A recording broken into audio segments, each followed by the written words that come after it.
Good morning મિત્રો. છેલ્લે આપણે રેડોક્સ પ્રક્રિયાની અંદર ઓક્સિડેશનાંક પદ્ધતિ વિશે ચર્ચા કરેલી.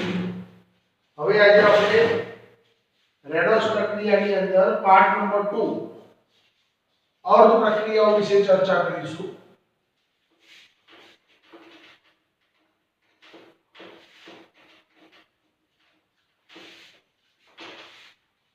એમાં પણ બે પ્રકારના માધ્યમ છે, એક એસિડિક માધ્યમ અને બીજું બેઝિક માધ્યમ.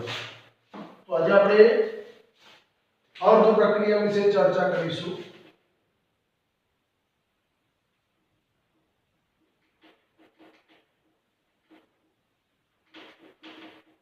અર્ધ પ્રક્રિયા એમાં કોઈ પણ એક પ્રકારનું સ્ટેપ આપણે સમીકરણ લખી દઈએ છીએ.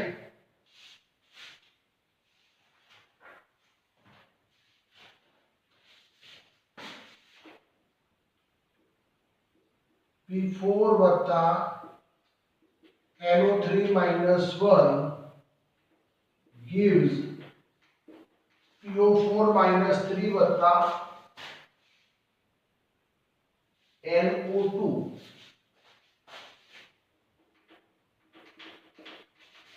pH less than 7. તો આપણે એસિડિક માધ્યમની અંદર રેડોક્સ અર્ધ પ્રક્રિયા આપણે આજે ભણીશું. તો હવે આજે આપણે આની અંદર પણ જુદા જુદા 5 સ્ટેપનો આપણે ઉપયોગ કરીશું. એમાં પદ નંબર 1 છે કે ભાઈ દરેક તત્વનો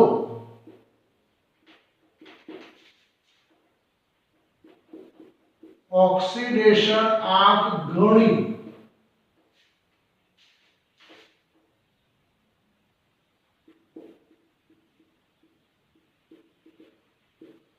ઓક્સિડેશન આંકના તફાવતને આધારે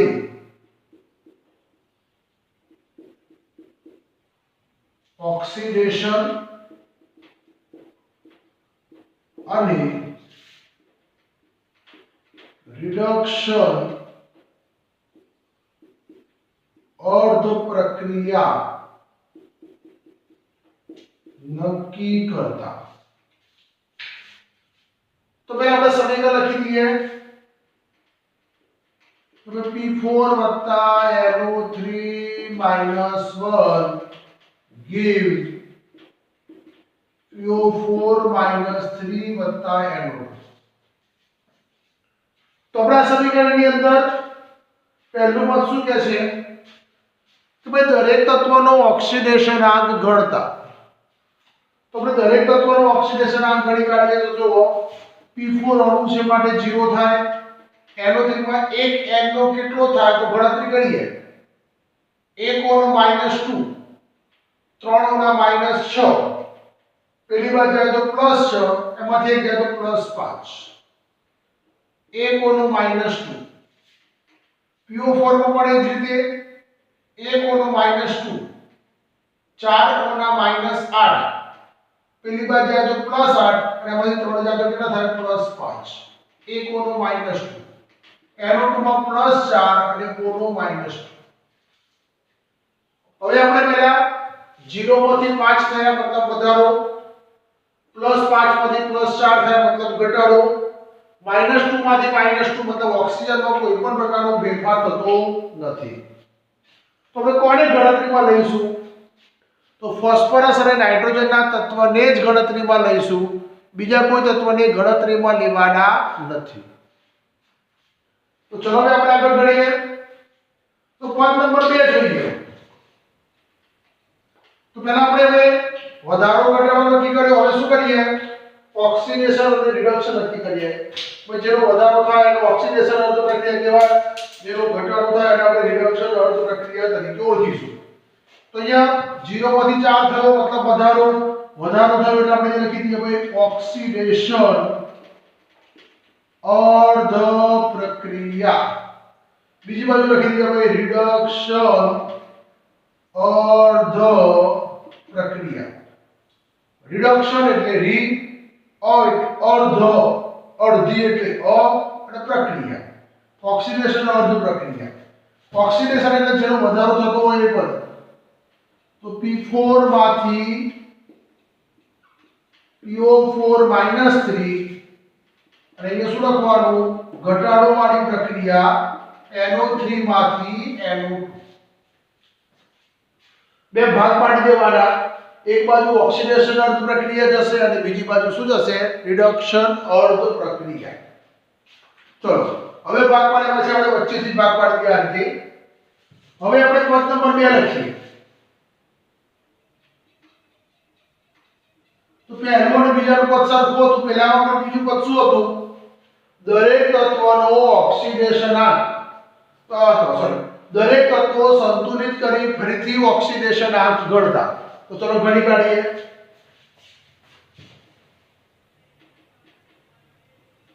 દરેક તત્વો સંતુલિત કરી ફરીથી ઓક્સિડેશન આંક ગણતા. તો ચલો આ સમીકરણ લખી દઈએ. P4 માંથી PO4 -3. અહીંયા ફોસ્ફરસની સંખ્યા કેટલી છે મિત્રો? જુઓ તો 4. અહીંયા કેટલા છે? 1. તો કેટલા વડે ગુણાકાર કરીએ? 4 વડે. અહીંયા અણુ છે માટે 0. અહીંયા 1 નો ઓક્સિડેશન આંક કેટલો હતો? +5. તો 4 નો કેટલો થાય? +20. એ જ રીતે રિડક્શન ની અંદર જોઈએ. NO3 -1 gives NO2. જો ફેરફાર થતો હોય તો જ કરવાનો, નહીતર કશું કરવાનું નહીં. અહીંયા NO3 નો +5, અહીંયા NO2 નો +4. હવે તમે જુઓ NO3 ની અંદર જોવો તો ડાબી બાજુ અને જમણી બાજુ n ની સંખ્યા કેટલી છે? તો બંને બાજુ એક જ છે. તો આપણે એની અંદર કોઈ પણ પ્રકારનો કોઈ પણ તત્વનો ફેરફાર કરવાનો નહીં. ચલો પદ નંબર 3.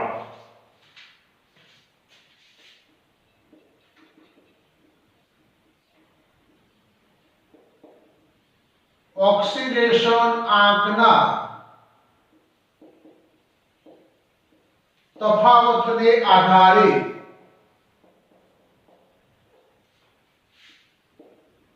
ઇલેક્ટ્રોનનો ફેરફાર લખતા. તો ચાલો પ્રથમ પદ લખી દઈએ ભાઈ. ડાબી બાજુ P4 માંથી PO4 -3 એની આગળ સહગુણક 4, અહીંયા 0, અહીંયા +20. તો કેટલામાંથી કેટલા થયા મિત્રો? જોવો તો ડાબી બાજુ P4 માં P નો ઓક્સિડેશન આંક 0 છે. જમણી બાજુ PO4 માં કેટલો છે? તો +20 છે. 0 માંથી 20 થયા, મતલબ 20 નો વધારો. વધારો હોય તો ઇલેક્ટ્રોન હંમેશા શું થાય? દૂર થાય. વધારો હોય તો હંમેશા ઇલેક્ટ્રોન શું થાય? દૂર થાય. આ જે સમીકરણ છે કયું છે? ઓક્સિડેશન અર્ધ પ્રક્રિયા. હવે આપણે જે સમીકરણ લખીશું કયું લખીશું? રિડક્શન અર્ધ પ્રક્રિયા. ચલો NO3 -1 માંથી શું બને છે? NO2. અહીંયા +5 થયા, અહીંયા +4 હતા.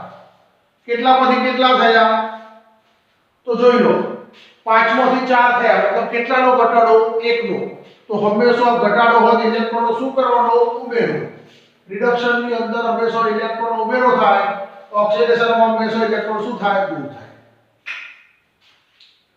હવે તમે જુઓ તો ભાઈ ઓક્સિડેશન અર્ધ પ્રક્રિયામાં 20 નો વધારો છે, રિડક્શન અર્ધ પ્રક્રિયામાં 1 નો ઘટાડો છે. તો બંનેનો લસાઅ કેટલો થશે? જુઓ તો 20 અને 1 નો લસાઅ થશે 20. તો 20 વાળા પદને 1 વડે ગુણાકાર કરીએ અને 1 વાળા પદને 20 વડે ગુણાકાર કરતા. તો પદ નંબર 4 લખી દઈએ.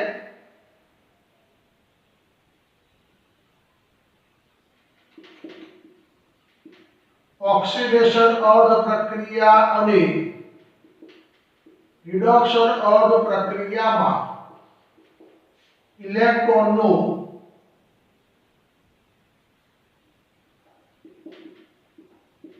ફેરફારને સંતુલિત કરતા. તો આ સમીકરણને આપણે 1 વડે ગુણાકાર કરીએ. આ સમીકરણ આપણે કેટલા વડે કરીએ? 20 વડે. તો ચલો P4 gives 4 PO4 -3 20 ઇલેક્ટ્રોન. અહીં કેટલા ગુણાકાર છે 20 વડે NO3 -1 વત્તા 1 ઇલેક્ટ્રોન gives NO2 આને 20 લાવવા માટે કેટલા વડે ગુણાકાર કરીશું આખા સમીકરણનો 20 વડે તો 20 20 અને 20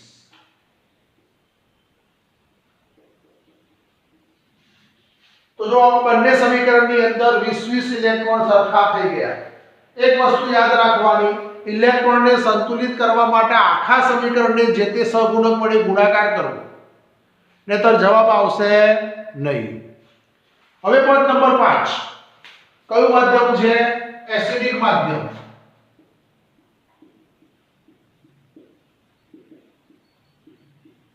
એસિડિક માધ્યમને આધારે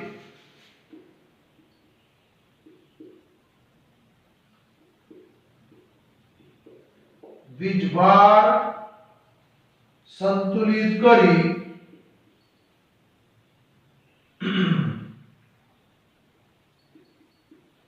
H તથા O સંતુલિત કરવા H2O ઉમેરતા તો પહેલા આપણે આ બાજુ સમીકરણ લખી દઈએ હવે P4 વત્તા 4PO4 3 વત્તા 20 ઇલેક્ટ્રોન હવે આપણે વીજભાર સંતુલિત કરીએ ડાબી બાજુ ટોટલ વીજભાર 0 છે જમણી બાજુ જુઓ તો 4 3 12 આ બાજુ 20 એકા 20 બંનેનો સરવાળો કેટલો થશે -35 ડાબી બાજુ 0 છે જમણી બાજુ -35 છે જમણી બાજુ કેટલા ઉમેરીશું તો આપણે H+ જે બાજુ માઈનસ વધારે હોય એ બાજુ ઉમેરીએ તો કઈ બાજુ માઈનસ વધારે છે તો જમણી બાજુ તો જમણી બાજુ કેટલા ઉમેરીએ 32H+ તો અહીંયા 32H+ ઉમેરી દો તો જો -32 + 32 સરવાળો કેટલો થાય 0 ડાબી બાજુ ઓલરેડી 0 જ છે તો થઈ ગયા 0 હવે H અને O જોઈ લઈએ અહીંયા O કેટલા છે 4 4 16 અહીંયા એક પણ નથી કેટલા O ઉમેરીએ 16H2 ઉમેરીએ તો 16 થઈ ગયા હવે H ગણી લઈએ H કેટલા છે બાજુ 32 અહીંયા H કેટલા થઈ ગયા 32 તો તમારું એક સમીકરણ સંતુલિત થઈ ગયું હવે એ જ રીતે પેલી બાજુ લઈ લઈએ 20NO3 -1 વત્તા 20 ઇલેક્ટ્રોન gives 20NO2 તો હવે ડાબી બાજુ વીજભાર કેટલો છે ગણી લઈએ -1 * 20 -20 અહીંયા -20 ટોટલ કેટલો થાય -40 આ બાજુ કેટલો થાય 0 તો આ બાજુ કેટલા ઉમેરીએ તો 0 થાય તો આપણે આ બાજુ 40 ઉમેરી દઈએ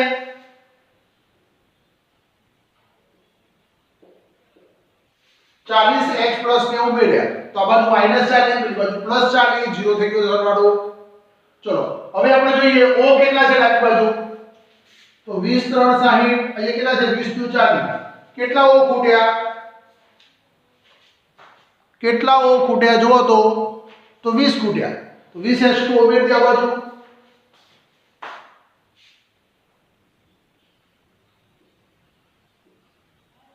તો 60 ઓક્સિજન થઈ ગયા હવે H ગણી લો ડાબી બાજુ H કેટલા છે 40 આ બાજુ કેટલા થઈ ગયા 40 તો આ રીતે તમે ડાબી બાજુ અને જમણી બાજુ વીજભારની સાથે સાથે H2O આ રીતે સંતુલિત કરી શકાય તો મિત્રો હવે સ્ક્રીનશોટ પાડી દો આપણે આની અંદર આગળ સરવાળો કરીએ છીએ બંને સમીકરણનો તો તમને ઉકેલ મળી જશે પછી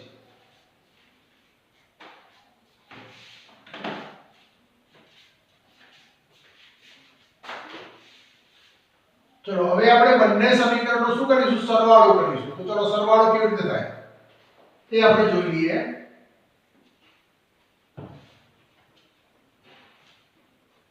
પહેલા ઓક્સિડેશન અર્ધ પ્રક્રિયાનું સમીકરણ લખી દઈએ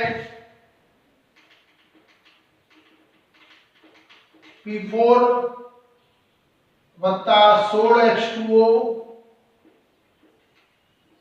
gives 4PO4 - 3 વત્તા 32H પ્લસ વત્તા 20 ઇલેક્ટ્રોન આપણું પહેલું સમીકરણ. હવે નીચેનું બીજું સમીકરણ 20NO3 -1 વત્તા 40H પ્લસ વત્તા 20 ઇલેક્ટ્રોન gives 20NO2 વત્તા 20H2O. ચલો હવે આપણે બંને સમીકરણનો શું કરીશું? સરવાળો કરીશું. 3 પહેલાનો સરવાળો, બંને સમીકરણમાં 3 પહેલા અલગ લખવાના, 3 પછીના તત્વો અલગ લખવાના. તો આપણે લખી દઈએ. જુઓ, પહેલું સમીકરણમાં P4 વત્તા 16H2O વત્તા 20NO3 -1 વત્તા 40H પ્લસ વત્તા 20 ઇલેક્ટ્રોન. હવે 3 પછીનું એટલે કે જમણી બાજુનું તો લખી દઈએ. ચલો 4PO4 -3 વત્તા 32H પ્લસ વત્તા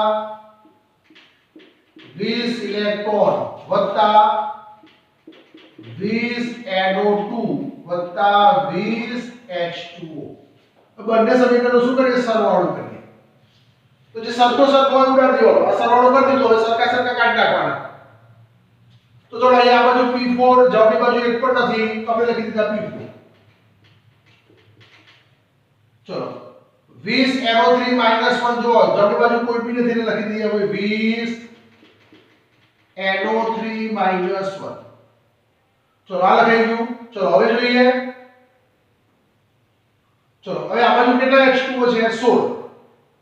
આપણે કાઢી નાખીએ, આ કાઢી નાખીએ. 16H2O છે. આ બાજુ કેટલા છે? 20H2O. આ બાજુ 16 છે, આ બાજુ 20 છે, તો 16 નીકળી જશે. આ બાજુ કેટલા વધશે? 4. ચલો થઈ ગયું. આ બાજુ 40H પ્લસ છે, આ બાજુ કેટલા H પ્લસ છે? 32. તો 40 માંથી 32 જાય કેટલા રહે? 8. તો એ લખી દઈએ ભાઈ 8H પ્લસ 1. 20 ઇલેક્ટ્રોન આ બાજુ બંને બાજુ ઉડી જશે. તો ડાબી બાજુનું સમીકરણ પૂરું થઈ ગયું. હવે જમણી બાજુ લખી દઈએ. આ બાજુ કેટલા છે? પહેલું 4PO4 -3 વત્તા કેટલા છે? 20NO2 વત્તા H2O કેટલા રહ્યા? 4. તો આ તમારું કેવું થઈ ગયું? સમીકરણ સંતુલિત થઈ ગયું. વિચાર કરો. હવે આ સમીકરણનો આપણે ઉકેલ મેળવીએ તો ઉકેલ કેવી રીતે આવશે જોઈએ જરા. ઉકેલ એટલે આપણે ગઈ વખતે જે રીતે કરતા હતા એ રીતે ભાઈ કેટલા H છે, કેટલા O છે, કેટલા N છે, કેટલા P છે અને કેટલો વીજભાર છે. તો બધાનો આપણે ઉકેલ મેળવીએ અને જો તમારો ઉકેલ સાચો મળે તો તમારો જવાબ સાચો. ઉકેલની અંદર લખી દઈએ ભાઈ તત્વ, પ્રક્રિયક, નિપજ. ચલો હવે આપણે અહીંયા ઉકેલ મેળવી લઈએ. પહેલા ચલો તત્વો કયા કયા છે? તો ફોસ્ફરસ છે, પછી નાઇટ્રોજન છે, પછી ઓક્સિજન છે, પછી હાઇડ્રોજન છે અને છેલ્લે શું છે? વીજભાર.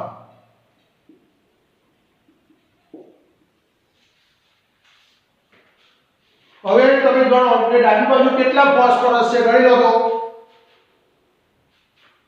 તો વિચાર કરો ડાબી બાજુ ફોસ્ફરસ કેટલા છે? તો તમે સમીકરણમાં ગણતરી કરો તો આ બાજુ P4 એટલે કેટલા ફોસ્ફરસ છે? 4. તો આપણે લખી દઈએ 4. જમણી બાજુ P કેટલા છે? P ની આગળ સંપૂર્ણક 4. તો આપણે કેટલા લખીશું? 4. તો ચલો ફોસ્ફરસ બંને બાજુ કેવા છે? સરખા. ડાબી બાજુ 4 છે અને જમણી બાજુ કેટલા છે? 4 છે. તો ફોસ્ફરસનો ઉકેલ મળી ગયો. હવે આપણે નાઇટ્રોજનની વાત કરીએ તો જો નાઇટ્રોજનમાં NO3 માં N ની આગળ કેટલા છે? 20. તો હું અહીંયા કેટલા લખી દઈશ? 20. અહીંયા તમે જો NO2 ની આગળ NO2 માં નાઇટ્રોજન ની આગળ કેટલા છે? 20. તો હું અહીંયા કેટલા લખી દઈશ? 20. હવે આપણે ઓક્સિજનની વાત કરીએ તો ઓક્સિજન જરા ગણી લઈએ. અહીંયા NO3 એમાં O ની જોડે કેટલા છે? 3. આ ત્રણ O ના છે, N ના નથી. તો આ ત્રણ 20 જોડે ગુણાય તો કેટલા થાય? 20 3 60. તો અહીંયા આપણે O ગણી લઈએ. PO4 માં O ની જોડે કેટલા છે? 4. તો 4 ગુણ્યા 4 16. ચલો અહીંયા O કેટલા છે? 2. 2 ગુણ્યા 20 તો 40. ચલો અહીંયા O કેટલા છે? 4. તો 2 લખ્યા 4.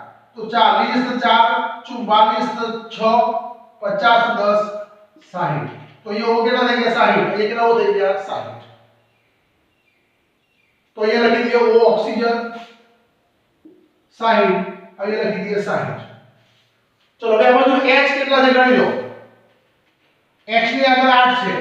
તો અહીંયા લખી દો 8. અહીંયા H કેટલા છે? 4 * 8. તો H પર કેટલા મળ્યા? સરખા. હવે આપણે વીજભારની વાત કરી દઈએ. અહીંયા ઉપર -1 છે. -1 ની આગળ કેટલા છે? 20. તો કેટલા થાય? -20. H ની ઉપર +1 છે એની આગળ 8 છે તો +8. બંનેનો સરવાળો કેટલો મળે? -5. અહીંયા PO4 ની ઉપર કેટલા છે? -3 એની આગળ સરવાળો કેટલા છે? 4. બંનેનો ગુણાકાર કેટલો થાય? -5. બીજો કોઈ વીજભાર છે નહીં. તો ડાબી બાજુ વીજભાર કેટલો થયો? -12. જમણી બાજુ કેટલો થયો? -12.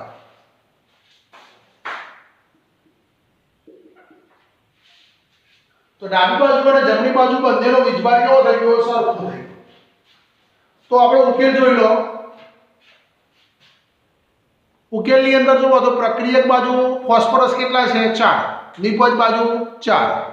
પ્રક્રિયક બાજુ નાઇટ્રોજન કેટલા છે? 20. તો નિપજ બાજુ 20. ઓક્સિજન કેટલા છે? 60. તો નિપજ બાજુ 60. હાઇડ્રોજન કેટલા છે? 8. તો નિપજ બાજુ કેટલા છે? 8. અને વીજભાર કેટલા છે? -12. તો નિપજ બાજુ કેટલા છે? -12.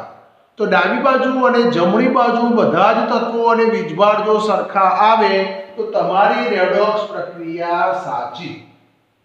તો આ રીતે તમે રેડોક્સ પ્રક્રિયાને સરળતાથી ગણી શકાય છે. બરાબર? તો આ રીતે તમે અર્ધ પ્રક્રિયાના આધારે પણ તમે રેડોક્સ પ્રક્રિયાને સરળતાથી ગણી શકાય. હવે આપણે જે આ રેડોક્સ પ્રક્રિયા ગણી એને આપણે બેઝિક માધ્યમમાં પણ ગણી શકાય. તો H+ ની જગ્યાએ શું મૂકવાનું? OH-. તો પણ તમે સરળતાથી રેડોક્સ પ્રક્રિયાને ગણી શકાય. એટલે ફક્ત છેલ્લા સ્ટેપમાં જ ફેરફાર કરવામાં આવશે. બીજા કોઈ સ્ટેપમાં ફેરફાર કરવાનો નથી. બરોબર? તો આ સ્ક્રીનશોટ પાડી દો અને લખી કાઢો.